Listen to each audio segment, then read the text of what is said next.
உப அலகு 25.2 பல்கோணி ஒன்றின் புறக்கோணங்களின் கூட்டுத்தொகை. இந்த பகுதியில் மாணவர்கள் பல்கோணி ஒன்றின் புறக்கோணங்களின் கூட்டுத்தொகையை காண்பதற்கான சில செயற்பாடுகளில் ஈடுபடுவதற்கும் மேலும் இப்பகுதியில் உள்ள உதாரணங்களை செய்து பார்ப்பதற்கும் வழிகாட்டப்படுகிறது. இதனை அவதானித்த பின்னர் மாணவர்கள் பாடப்புத்தகத்தில் உள்ள 25.2 பயிற்சியை மேற்கொள்ள வேண்டும். உப அலகு 25.2 பல்கோணி ஒன்றின் புறக்கோணங்களின் கூட்டுத்தொகை. முதலில் நாம் புறக்கோணம் தொடர்பாக அறிந்து கொள்வதற்காக முக்கோணி ஒன்றினை அடிப்படையாக கொண்டு கவனிப்போம். இங்கு ABC எனும் முக்கோணி ஒன்று காட்டப்பட்டுள்ளது. இங்கு BC என்ற பக்கமானது D வரை நீட்டப்பட்டுள்ளது. இங்கே உருவாகி இருக்கின்ற கோணமானது ACD எனும் கோணமானது புறக்கோணமாக அமைகின்றது. முக்கோணியின் ஒரு புறக்கோணமாக ACDயினை கருதலாம். அதாவது ஒரு அகக்கோணத்திற்கு அடுத்துள்ள கோணம் புறக்கோணமாக அமையும். அதே போன்று நாம் AC எனும் பக்கத்தினை E வரை நீட்டியுள்ளோம். இப்போது இங்கே இரண்டு பக்கங்கள் நீட்டப்படுவதால் இங்கு உருவாக்கப்பட்டுள்ள கோணம் DCE ஆனது ஒரு புறக்கோணமாக அமையாது. ஏனெனில் அக்கோணமானது அகக்கோணத்திற்கு குத்தெதிர் கோணமாக அமைகின்ற அதே வேளை அகக்கோணத்திற்கு அடுத்துள்ள கோணமாக அமையவில்லை. ஆகவே DCE ஆனது முக்கோணியின் ஒரு புறக்கோணமாக அமையாது. இனி நாம் முக்கோணி ஒன்றின் புறக்கோணங்களின் கூட்டுத்தொகையை காண்பதற்குரிய செயற்பாடு ஒன்றில் ஈடுபடுவோம். இங்கு காட்டப்பட்டுள்ள முக்கோணியில் முதலாவதாக ஒரு புறக்கோணம் ஒன்று காட்டப்பட்டுள்ளது. அதற்கு ஒத்த அகக்கோணம் ஒன்று காட்டப்பட்டுள்ளது. இங்கு அகக்கோணத்தையும் புறக்கோணத்தையும் கூட்டும் பொழுது 180 பாகை பெறப்படும். அதே போன்று அடுத்து A எனும் புள்ளியில் உள்ள அகக்கோணமும் புறக்கோணமும் காட்டப்படுகின்றது.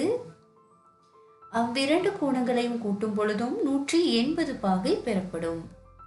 அதே போன்று B எனும் புள்ளியில் உள்ள அகக்கோணமும் புறக்கோணமும் காட்டப்படுகின்றது. இப்புள்ளியில் உள்ள இரண்டு கோணங்களினதும் கூட்டுத்தொகை 180 பாகை ஆகும். ஆகவே மாணவர்களே, இங்கே கவனிக்கும் பொழுது 3 புள்ளிகளிலும் உள்ள கோணங்களின் கூட்டுத்தொகை 3 தர 180 என்பதால் தரப்படும். அதிலிருந்து நாம் புறக்கோணங்களின் கூட்டுத்தொகையை காண்பதற்கு இந்த அகக்கோணங்கள் மூன்றினதும் கூட்டுத்தொகையை கழிக்க வேண்டும். இங்கே நாம் அகக்கோணங்கள் மூன்றையும் வெட்டி எடுத்து ஒரு புள்ளியில் ஒட்டும் பொழுது அது ஒரு 180 பாகைக்குரிய நேர்கோணமாக அமைகின்றது. ஆகவே மாணவர்களே, நாம் 3 தர 180 என ஏற்கனவே கண்ட கோணத்திலிருந்து அகக்கோணங்களுக்குரிய கோணமான 180 பாகையினை கழிக்கும் பொழுது, அதாவது 2 தர 180 360 பாகை என முக்கோணி ஒன்றின் புறக்கோணங்களின் கூட்டுத்தொகையை 360 பாகை என கணித்து கொள்ள முடியும். புறக்கோணங்கள் தொடர்பாக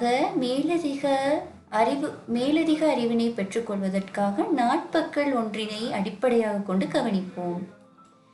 இங்கு நிறம் தீட்டி காட்டப்பட்டுள்ள கோணங்களை கவனியுங்கள். இக்கோணங்கள் இரண்டும் SR மற்றும் QR ஆகிய பக்கங்கள் நீட்டப்பட்டு உருவாக்கப்பட்டுள்ளன. இவ்விரண்டு கோணங்களும் அகக்கோணங்களுக்கு அடுத்துள்ள கோணங்களாக அமைகின்றன. அதாவது SRQ என்ற அகக்கோணத்துக்கு அடுத்துள்ள கோணமாக அமைகின்றன. ஆகவே இவ்விரண்டு கோணங்களும் புறக்கோணங்களாக அமைகின்ற அதே வேளை BRA ஆனது அகக்கோணத்துக்கு குத்தெதிர் கோணமாக அமைகின்றது. ஆகையினால் அக்கோணம் புறக்கோணமாக அமையாது. உப அலகு 2 உள்ள செயற்பாடு ஒன்றினை கவனிப்போம். இதுவரை நாம் முக்கோணி ஒன்றின் புறக்கோணங்களின் கூட்டுத்தொகை 360 பாகை என நிறுவினோம். அதே போன்று நாட்பக்கல் ஒன்றின் புறக்கோணங்களின் கூட்டுத்தொகை 360 பாகை என கற்றுள்ளோம். இனி நாம் மேலும் சில பல்கோணிகளுக்கு புறக்கோணங்களின் கூட்டுத்தொகையை செயற்பாடுகளின் ஊடாக அலகு 2 உள்ள செயற்பாடு ஒன்றினை கவனிப்போம். இதுவரை நாம் முக்கோணி ஒன்றின் புறக்கோணங்களின் கூட்டுத்தொகை 360 பாகை என நிறுவினோம். அதே போன்று நாட்பக்கள் ஒன்றின் புறக்கோணங்களின் கூட்டுத்தொகை 360 பாகை என நாம் கற்றுள்ளோம். இனி நாம் பல்வேறு வகையான பல்கோணிகளின் புறக்கோணங்களின் கூட்டுத்தொகையின் பெருமானத்தை கணிப்பதற்காக இங்கே ஐங்கோணி ஒன்றினை கவனிப்போம். ஐங்கோணி ஒன்றில் 5 புறக்கோணங்களும் 5 அகக்கோணங்களும் காணப்படும். இங்கு 5 புறக்கோணங்கள் காட்டப்படுகின்றன. ABCDE என்னும் 5 புறக்கோணங்கள் காட்டப்பட்டுள்ளது. நாம் இவ் 5 புறக்கோணங்களையும் வெட்டி எடுத்து ஒரு புள்ளியில் ஒட்டும் செயற்பாட்டினை மேற்கொள்வோம். B எனும் கோணத்தை வெட்டியுள்ளோம். அதே போன்று A, C, D மற்றும் E ஆகிய கோணங்களை வெட்டி எடுத்து ஒரு புள்ளியில் ஒட்டும் பொழுது அது ஒரு புள்ளியை சுற்றியுள்ள கோணங்களாக அமையும். ஏற்கனவே நமக்கு தெரியும் ஒரு புள்ளியை சுற்றியுள்ள கோணங்களின் கூட்டுத்தொகை 360 பாகை என்று. ஆகவே ஐங்கோணி ஒன்றின் புறக்கோணங்களின் கூட்டுத்தொகை 360 பாகை ஆகும்.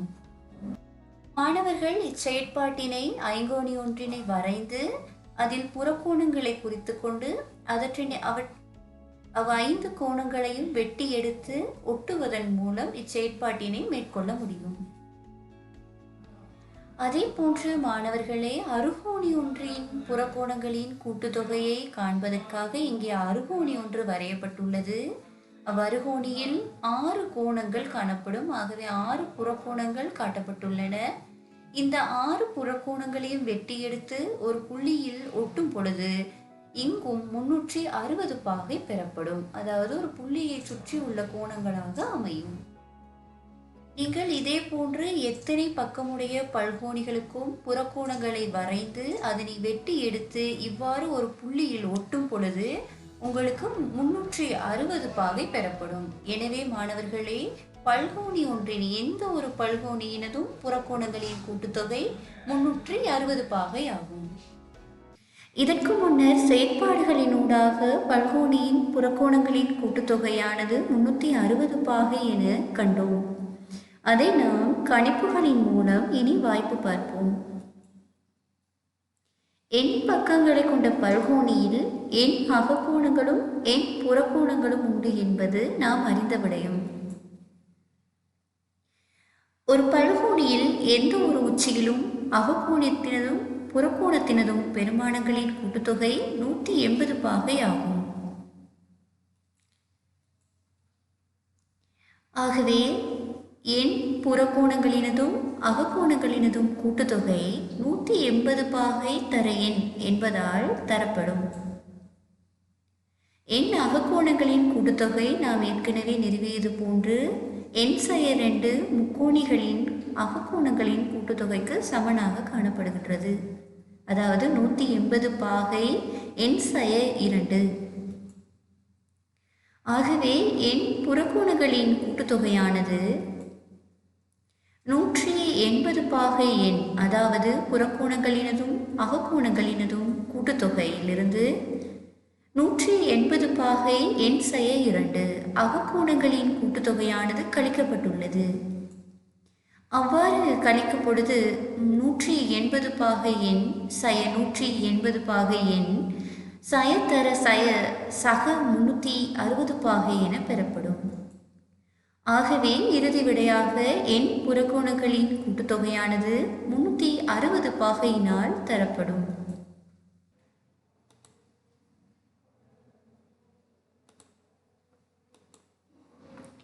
உப அலகு 2 உதாரணம் 1 கவனிப்போம்.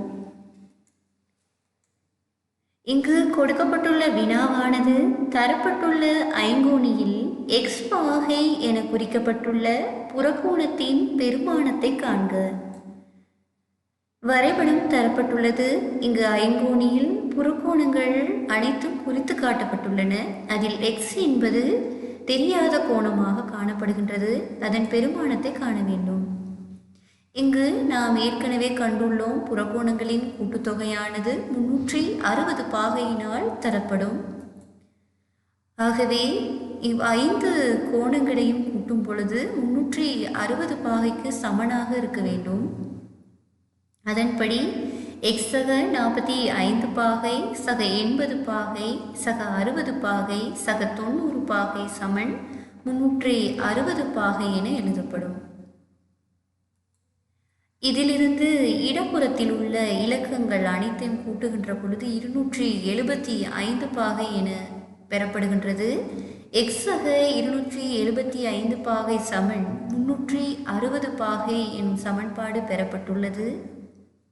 இதிலிருந்து எக்ஸினை காண்பதற்கு வெளிப்படை உண்மையின்படி 360 பாகையிலிருந்து 275 பாகையினை கழிக்கின்றோம். அதாவது 275 பாகையினை நீக்குவதற்காக இருபுறமும் sin 275 பாகையினை வெளிப்படை உண்மையின்படி சேர்க்கின்றோம். ஆகவே எக்ஸ் ஆனது 360 பாகையிலிருந்து 275 பாகையினை கழிக்கின்ற பொழுது 85 பாகை என விடையாக பெறப்படுகின்றது. உப அலகு 2இல் உதாரணம் 2 கவனிப்போம். உருவில் குறிக்கப்பட்டுள்ள தரவுகளுக்கு ஏற்ப எக்ஸின் பெருமானத்தையும் வையின் பெருமானத்தையும் காண்க. இவ்வுருவினை நன்கு அவதானியுங்கள். இங்கு காட்டப்பட்டுள்ள பல்கோணியில் புறக்கோணங்களாக, அதாவது ஏஜி மற்றும் இடி ஆகிய பக்கங்கள் நீட்டப்படுவதால் இங்கு உருவாக்கப்படுகின்ற எக்ஸ் கோணங்கள் இப்பல்கோணியில் ஜி இ ஆனது நீட்டப்பட்டு இரண்டு நேர்கோடுகளும் சந்திக்கின்ற புள்ளியானது எஃப் என குறிக்கப்பட்டுள்ளது. இதன் மூலம் இங்கு இஎஃப்ஜி எனும் மேலதிகமான ஒரு முக்கோணி ஒன்று உருவாக்கப்பட்டுள்ளது. தரவுகளுக்கேற்ப எக்ஸையும் வையையும் காண்பதற்கு நாம் கேத்திர கணிதத்தில் மேலும் சில அறிவுகளை பயன்படுத்த வேண்டி உள்ளது. அதாவது முக்கோணியின் அகக்கோணங்கள் தொடர்பான அறிவையும் பல்கோணி ஒன்றின் புறக்கோணங்களின் கூட்டுத்தொகை தொடர்பான அறிவையும் பயன்படுத்த வேண்டி உள்ளது. முதலில் இலகுவாக நாம் வினாவிற்கான விடையினை காண்பதற்காக எக்ஸினை கணிப்பது இலகுவாகும். அதாவது இஎஃப்ஜி எனும் முக்கோணியை எடுத்துக்கொள்வோமாயின் அங்கு ஒரு கோணம் தரப்பட்டுள்ளது, ஏனைய 2 கோணங்களும் எக்ஸ் என குறிக்கப்பட்டுள்ளது. ஆகவே அம்முக்கோணியின் அகக்கோணங்களின் கூட்டுத்தொகையை 180 பாகைக்கு சமப்படுத்தும் பொழுது இங்கு 80 பாகை சக 2 எக்ஸ் பாகை சமன் 180 பாகை என பெறப்படும். அதிலிருந்து வெளிப்படை உண்மைகளை பயன்படுத்தி நாம் சமன்பாடுகளை தீர்க்கின்ற பொழுது 180 பாகையிலிருந்து 80 பாகையினை கழித்து 2 எக்ஸுக்குரிய பெருமானத்தை காண முடியும். அவ்வாறு காணும் பொழுது 2 எக்ஸுக்கான பெருமானம் 100 பாகையாகும். ஆகவே எக்ஸ் ஆனது 100 பாகையினை 2ஆல் பிரிக்கும் பொழுது 50 பாகை என பெறப்படுகின்றது. ஆகவே நாம் இப்பொழுது எக்ஸிற்குரிய விடையினை கணித்து விட்டோம். இதிலிருந்து வையிற்குரிய விடையினை எவ்வாறு கணிப்பது என்பதை கவனியுங்கள். அருகோணி இங்கு தரப்பட்டுள்ள பல்கோணியானது ஒரு அருகோணியாகும். அவ்வருகோணியின் புறக்கோணங்களின் கூட்டுத்தொகை 360 பாகை என்பது நாம் அறிந்த விடயம். அதிலிருந்து இங்கு காணப்படுகின்ற 6 கோணங்களை கூட்ட வேண்டும். புறக்கோணங்கள் என்று கவனிக்கின்ற பொழுது இங்கே மேலதிகமாக ஒரு முக்கோணி உருவாக்கப்பட்டிருப்பதால் எக்ஸ் பாகை என்பது இந்த அருகோணிக்குரிய புறக்கோணம் என்பதை கவனிக்க வேண்டும். ஆகவே இந்த 2 எக்ஸ் பாகையுடன் இந்த 70 பாகை பிளஸ் 80 பாகை பிளஸ் 3 வை பாகை பிளஸ் 2 வை பாகை இவ் அனைத்தையும் கூட்டும் பொழுது இங்கே 360 பாகை பெறப்பட வேண்டும். இதிலிருந்து நாம் இங்கு எக்ஸிற்கான விடையினை இங்கே பிரதியிடுகின்ற பொழுது எக்ஸ் ஆனது 50 பாகை என முதலாவது வினாவிலே கணித்துள்ளோம். அந்த 50 பாகையினை இங்கே எக்ஸிற்கு பதிலாக பிரதியிடும் பொழுது இங்கு இடப்புறத்தில் எக்ஸிற்கு பதிலாக 2 50 பாகைகள் பிரதியிடப்பட்டுள்ளன. அடுத்ததாக 2 வையினையும் 3 வையினையும் கூட்டி அங்கே 5 வை என எழுதப்பட்டுள்ளது. அடுத்தபடியாக இங்கே காணப்படுகின்ற வை 5 வையானது இடப்புறத்தில் இருக்க மற்ற அனைத்து கோணங்களையும் கூட்டும் பொழுது இங்கே 250 பாகை பெறப்படுகின்றது. 70 பாகை, 80 பாகை, 50 பாகை, 50 பாகை. இது அனைத்தையும் கூட்டும் பொழுது 250 பாகை பெறப்படுகின்றது. 250 பாகையினை இடப்புறத்தில் நீக்குவதற்காக இருபுறமும் மறை 250 பாகையினை சேர்க்கும் பொழுது இடப்புறத்தில் உள்ள 250 பாகையானது நீக்கப்பட்டு வலப்புறத்தில் மறை 250 பாகை சேர்க்கப்பட்டுள்ளது. ஆகவே 5 வை சமன் 360 பாகை 250 பாகை என சமன்பாடு பெறப்பட்டுள்ளது. எனவே 360 பாகையிலிருந்து 250 பாகையினை கழிக்கும் பொழுது 110 பாகை விடையாக பெறப்படுகின்றது. 5 வை 110 பாகை ஆகையால் வையினை காண்பதற்காக இருபுறமும் 5ஆல் பிரிக்கப் போகின்றோம். அவ்வாறு பிரிக்கும் பொழுது இடப்புறத்தில் 5 நீக்கப்பட்டு வலப்புறத்தில் 5ஆல் பிரிக்கப்படுகின்றது. அவ்வாறு பிரிக்கும் பொழுது வை சமன் 22 பாகை என விடை பெறப்படுகின்றது.